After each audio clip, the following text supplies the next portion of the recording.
Click ang professional dashboard, tapos scroll up, see more, then click moderation assist. Andito na tayo guys sa moderation assist.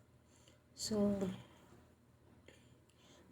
itong moderation assist guys ay mababasa nyo dyan yung assign action for moderation assist to perform automatically on your behalf. You can access this tool anytime from your professional dashboard. So, kahit anong oras mo gusto guys, pwede mo siyang i-apply. I-add sa iyong criteria. So, add or edit criteria tayo. So, nandito tayo sa manage comments. So, ibig sabihin guys, ito ay lahat ng comments niyo na nababasa doon sa ating live or sa ating video, mag-auto-hide din siya guys. So, if any one of these criteria is met, the comment will be auto-hiding. So, yan siya guys. Kung in-apply nyo lahat yung mga nakalagay dito, so, doon sa video nyo or sa live nyo, automatic po, ma-auto-hide siya or mawala. Hindi siya mag-a-appear sa inyong mga video or sa live.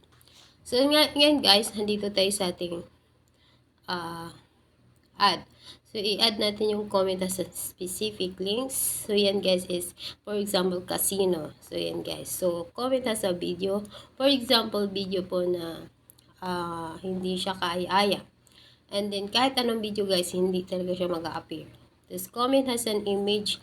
Ibig sabihin, comment has an image yung mga pictures, yung mga iniiwasan natin ng mga pictures para hindi po tayo magkaroon ng restriction. So, dito guys, sa comment has a certain keywords. Ibig sabihin yung nagsa-search ka po yung tiyak na hinahanap mo. Kunyari, nagsa-search ka ng mga words, pero dapat yung sigurado ka na i-search mo ay wala na, hindi po doon mag-appear. So, comment has a link. Yung mga link guys na mga nang-hack, mga hacker na ipinipaste nila doon, hindi na po yun mag-appear kasi mag-auto-hide naman din po siya. So, the next is comments. Comment contains profanity.